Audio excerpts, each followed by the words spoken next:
here in the western end of Watauga County, which is Vilas is the post office, and this is Shipley Farms. So a small 115-acre farm that fortunately has been in the family. So since 1872 was when the first surnamed Shipley person landed here. And with that, the valley that you see has been populated by livestock principally.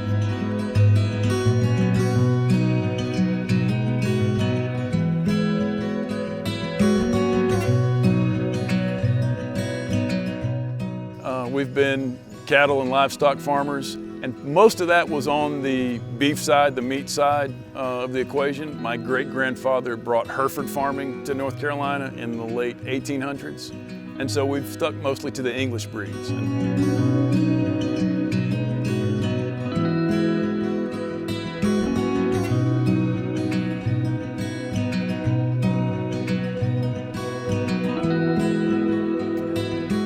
So we're here on the farm today. This is something we do each spring. It's called our Chef and Butcher Social. And so it's an opportunity to bring our chef and restaurant and food service partners out, butchers, to come get away from the crowds, get away from the restaurants and the public, and just come experience the farm and talk and learn a little bit about what we do, what goes into our Appalachian grown program, and what makes this a little bit different.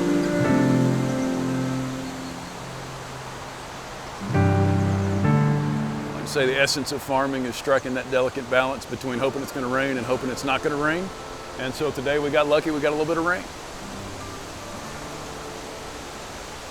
Here's some of you that have been around here may have known him from his work at Coyote Kitchen, and he's been on campus at Appalachian for the last handful of years.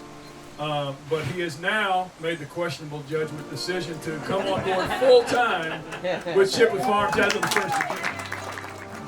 Today's menu, we're doing some of the value add cuts that we're talking about. Short ribs is one of the ones we always wind up having a little bit. We braised these last night. This is a quote unquote short rib sloppy Joe. It's really pretty simple. Salt, pepper, a little bit of flour in there just to give it some body. And then I just put a touch of tomato product in there and a little bit of heat. Just really want the beef to speak for itself, not really trying to cover it up or mask anything. Utilizing every part of the animal is always what we're all about. So the fat cap that came off of these short ribs, that's what we're using to render off and create a little tallow here on my flat top. And we're just putting some color on the bread, as you can see. You can't paint that color. I love it. And then the other fun thing that we're doing today is we're gonna be doing some sliders. This is coming out of the Watauga Butchery facility. This is our 80-20 grind. Traditional slider, firing them off on the grill, your usual condiments, and I honestly recommend you kind of taste it without it, just so you get to see what the beef is all about. You can sense a lot of eagerness to get out and do an event again. Get outside, get out to the farm and bring people together. And I think for a lot of these folks, it's time to commiserate a little bit and catch our breath and kind of compare notes. How'd you do? How'd you get through this? How'd you survive? You know, how'd you manage the PPP? Is your application forgiven yet? That kind of stuff. But then regroup, and you know, we've got a lot of work to do. That's one thing I love about this industry is just the hospitality. It's the essence of that word.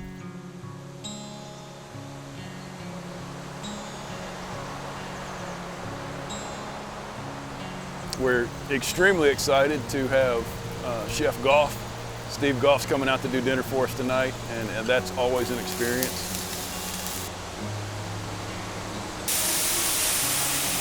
Thanks for being here. What you got working today? I got a little bit of, this is some smoked beef liver pudding. It's a little bit of smoked brisket and beef livers.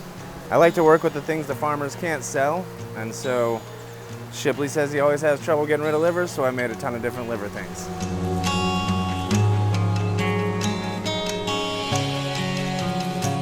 We're gonna have a beef liver pate. We have some braised beef shanks, chimichurri marinated hanger steaks that I broke down right here this morning. I make my chimichurris typically with whatever green things I have on hand, but this one is made with collard greens. Again, just giving that North Carolina vibe and feel to it. Chimichurri just needs green things and herbs, and we grow tons of green things and herbs in North Carolina. And collard greens are one of the top things we grow a lot of.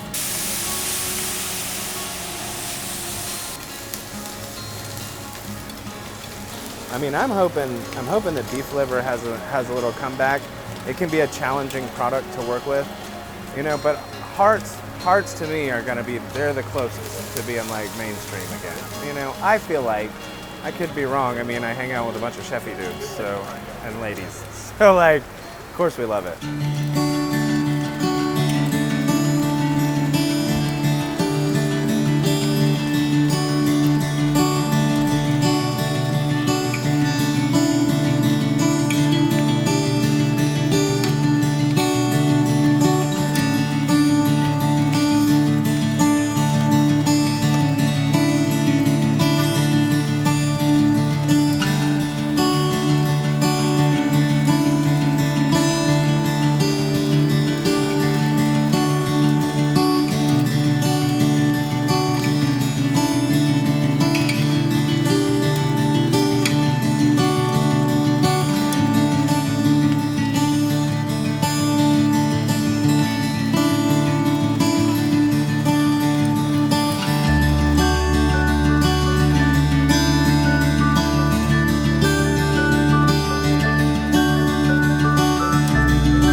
I mean, I learned some good new things, like that beef liver pate is new. I just thought that up on the fly. And the beef liver mush, and I've never used beef for liver mush, and I was pretty happy with that outcome.